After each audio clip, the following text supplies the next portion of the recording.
Tonight, a light aircraft crashes near Dunedin. And we meet a man whose work in conservation and carpet has made him a household name. Good evening. Eyewitnesses say it appears engine failure caused the aircraft accident at Taieri this afternoon. The lightweight plane is a write-off, but its flimsy construction may have been to the pilot's advantage, Mark Price reports. The plane clipped a wire fence and landed in a row of young trees.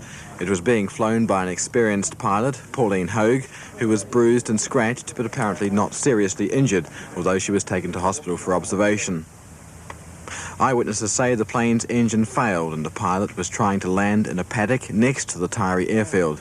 You could see that she was trying to attempt to turn to get back in onto the paddock, and she just had it going against her really. The wind being behind her just meant that, sort of basically straight into the trees. Yeah. The 14-year-old French-designed, home-built aircraft was a common sight in the skies above the Taieri. The fact that it was very light, made of wood and fabric, may have saved the pilot from more serious injury. The aircraft itself being wooden, and also the fact that its stall speed's low, so when she actually hit the trees it would have been quite slow itself. So it would have been, just the same speed as, say, coming off a bike at 30 miles an hour or something like that, hitting a hedge. So it was the same sort of impact. The Invercargill City Council tonight turned down Mayor Eve Poole's revised rates estimates. After a long debate, the council voted 11-1 against the new estimates and recommended instead a 9.38% increase. The mayor had wanted to keep the rate increase at less than 6%. About 50 people spent the day in a fruitless search for a Christchurch man missing in these mountains to the west of Wanaka. The search is being coordinated from the town. 2 helicopters searched until dark for 20-year-old Vaughan Chamberlain, and the search is to continue at first light tomorrow. Childhood illness is all part of growing up, but there's a handful of youngsters who are at the doctors every week with a succession of colds, flu and other infections because their immune systems just can't cope. And as if continuous bouts of illness are not enough, they face another problem: public ignorance. Maxine Clayton reports. It's hard to believe that Emma Carroll is seriously ill. 2 years ago, a common cold could have killed her. Hello. And just looking at Nick Barr, you'd never guess he suffers from a similar condition. Both youngsters were born with immune deficiency, probably as a result of a womb infection. Doctors identified the condition just 15 years ago, and only a couple of thousand cases are known throughout the world. Monthly doses of antibodies drawn from human blood help Emma and Nick fight disease. The infusions are expensive. Nick's worked out he'll be worth $1 million by the time he's 40. But the treatment's essential. Emma used to fall victim to every bug and cold in the neighbourhood. She got urine infections that were really terrible. The pain for her was incredible. She got skin infections that overnight would develop into really bad sores. And she also had severe dairy product allergies and got bad colic as well. So if you put the whole lot together, Emma didn't have a good time, and we never had a chance for a good relationship for quite a while because what was wrong with her was fairly uncommon and nobody could really diagnose it. Hospital staff are delighted with the progress Emma's made since she started the antibody treatment. Her strength of character, in spite of her years, has helped her through the tough times. But now there's a new threat: prejudice from the public who mistake the condition for acquired immune deficiency, better known as AIDS. These children have the additional stigma of being categorised with the AIDS patients, but both groups really don't have infectious diseases in the simple social context. The children actually seem to tolerate it surprisingly well, and I think it's the families and the parents that probably bear the greatest brunt, although certainly at times the children have noticed being ostracised. Yeah, I feel pretty angry at times because our children, through no fault of anyone's, have developed these spontaneous immune deficiencies, and really people have got to try and understand what immune deficiencies are about. Dr. Cairns' research team are among the world leaders in immune research. In the next 5 years, they hope to find a way of boosting what few antibodies Nick and Emma have through a hormone injection. Last year, Emma spent just 1 month out of 2 whole terms at school. This year's different. In a couple of months, the antibody treatment will give her enough protection to venture back to the classroom. For Emma, it's the first step on the way to an almost normal life. Arbor Day was marked by school pupils today. They planted trees donated by the Conservation Department. Here's hoping they grow big and tall like these natives. At 3 o'clock this afternoon, Half Moon Bay was cloudy with 13 degrees. Invercargill, cloudy, 13. Gore, high cloud but 16. Balclutha, overcast and 15. Dunedin, cloudy, a first for 88, the high of 17 degrees. Palmerston, partly cloudy and 14. And Oamaru, fine and 10. Coorau, cloudy and 15, Ranfurly fine and 11, Queenstown partly cloudy and 7, Wanaka partly cloudy, 7, Alexandra cloudy, the low of 3 degrees, and Taiana sunny and 14 degrees. And the expected highs for tomorrow are Dunedin 16 and Invercargill 14 degrees. Almost swimming weather? Well, perhaps not quite. Residents of Winton might think so, though. They're looking forward to using their newly covered swimming pool, which has been the centre of a long-standing wrangle about money and site. The uncovered pool always suffered from the cold, and it's taken nearly 15 years to solve the problem. Peter Cruikshank's been finding out why. On the face of it, a covered community swimming pool is no big deal. But for Winton, it's been a real headache. The pool was built 20 years ago on Education Board land next to Central Southland College. Like many open-air pools in the south, it suffered from the cold, so a cover was the answer. Fundraising for that started 14 years ago. But 3 years ago, a new committee took over the project, and it's had many obstacles to overcome. Because it's a boundary between a residential area and a college pool, and it's by regulation has to be a firewall. So therefore we're incurring a huge amount of extra cost in closing that. The other wall near the gymnasium here also has to be a firewall. We couldn't get dispensation for this area adjacent to the tennis courts. We can't understand why a swimming pool full of water with a steel frame and sheet metal cladding would require fireproofing anyway, but that's sort of an example of the regulations imposed on us because it's on government ground. The tenacity of committee member Kathy Henderson finally got the $200,000 project underway. This is the Mark IV variety in order to get it cheaper. So we're absolutely delighted. We can't believe it. I mean, it's been 2 years of rock and roll nights, country and western nights, casino evenings, house every Monday night, you name it. Whatever it is, we have done it to raise money. And it's been a long haul. While the eyes of the world have been on the superpowers in Moscow, here in the south, far from the evil empire, the anti-nuclear campaign goes on. The issue's not an explosive one in Dunedin, but reporter Michael Lynch did discover someone here who's out to make a bang. Nuclear bombs loom large for Bruce Mahalski. His mother is a psychologist with a special interest in stuffed toys, and Bruce has taken this family fascination into the 80s.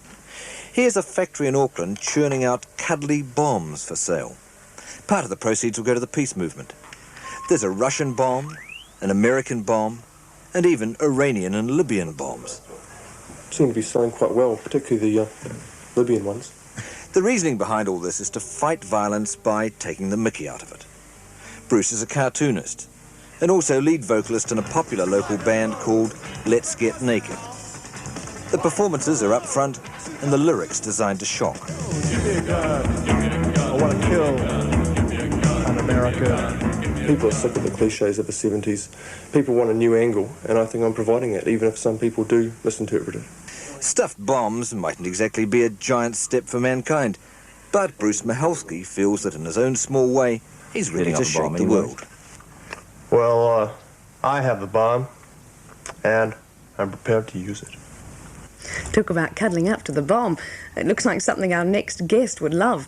He's also a conservationist, British naturalist and television presenter David Bellamy. He's back in Dunedin to front one of the most ambitious natural history programmes to be made in this country, a $1 million 7-part series called The Last Ark. Michael Lynch again.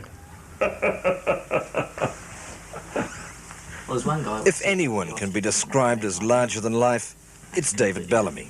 He's the same booming through the jungles of Ecuador or pushing through the pile on a carpet advert.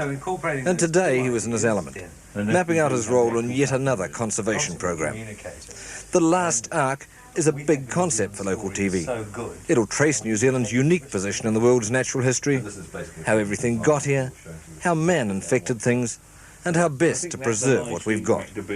And already there's a crusading zeal apparent. 2 or 3 times a year. David Bellamy has been saying these things since Botanic Man 10 years ago. And he's made programs all around the world, essentially saying the same sorts of things. We are products of our own evolution, and we've got to get our conservation act together. Here in New Zealand, one has the finger on the button of turning around to the world and saying, go easy, it's a marvellous, beautiful, wonderful world.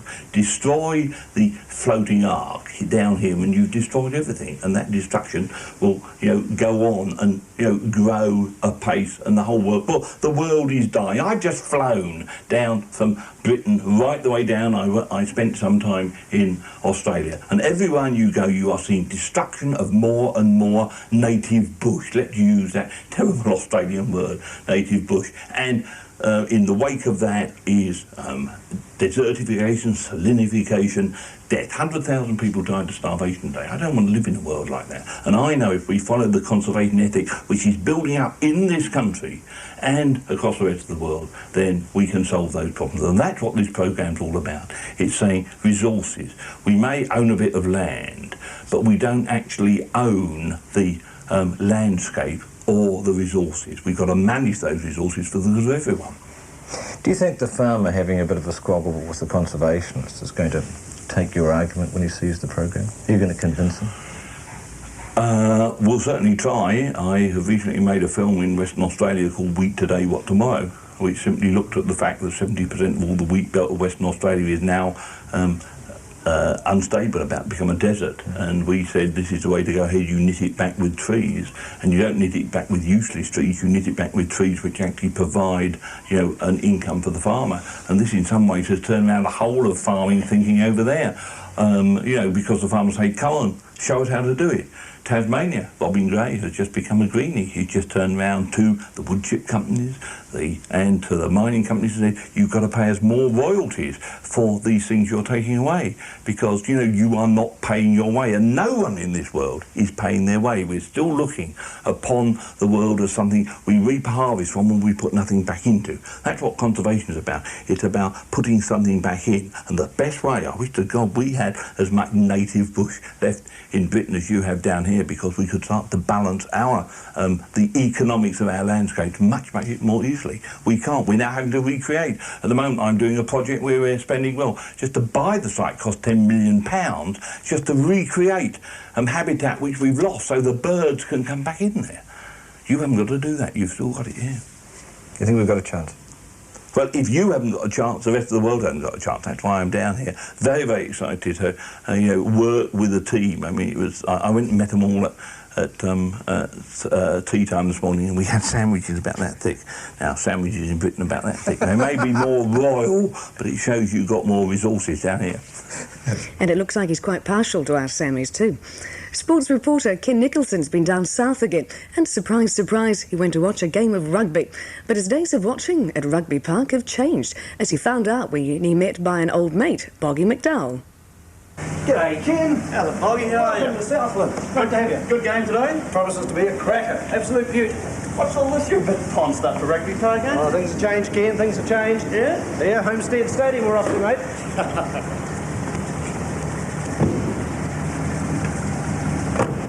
Came prepared, Boggy. Oh, no, Ken. We'll see around see scruffing around on the terrace, eh? Rugby's changed in 1988. We have hospitality boxes now. Welcome, Mr. McDowell. Your seats are ready. Thank you very much, Neville. Mr. McDowell, your friend. No, it's all right. Ken Nicholson, from Dunedin. Okay. Make allowances. Come in, Ken. Sit down. All right, Boggy, isn't it? Look at it. Hey, isn't this glorious? This is Southland. Right, well, we better have a beer then, eh? And get down and watch this game. Ken. Wait up, wait up. Oh, here we go, Ken. Look at this. This is the story. This is the life. Excuse me, sir, your boat? Yeah, Ken, come on. You're out and about now. Not your rough stuff. Lemonade. Thank you. This is the top Chardon. This is just the best. Yes. Well, let's have a go. Yes, look at that. Taruma and the Blues Boys. Boggy, you've treated me pretty well. I'll treat you. Look, I've got a pie left from last week. Not a Peter Sellers. Oh, no. Have a bite. No, look, it's class here in Southland, class. Beautiful bluff oysters. You just bring some, look at these, Ken. Look, help yourself. Guaranteed to work. Not bad, not bad at all. That's the wine gone, Boggy. Waiter, you the wee fellow with the try on, here. Excuse me, sir, I'm not the waiter. I'm the executive officer of the Southland Rugby Union. Well, you'll be able to fill me in on all this fancy stuff here at the park. Oh, certainly. These facilities were provided for people, ardent rugby fans such as yourself, to enjoy the very best environment for watching and supporting the game of rugby. Oh, we're certainly doing that. Ken's not really like that at home, and in Ken's defence, I must say it's the first time I've seen John Boggy McDowell in a suit. Have a great Queen's birthday weekend and a safe one. We'll be back Tuesday. Good night.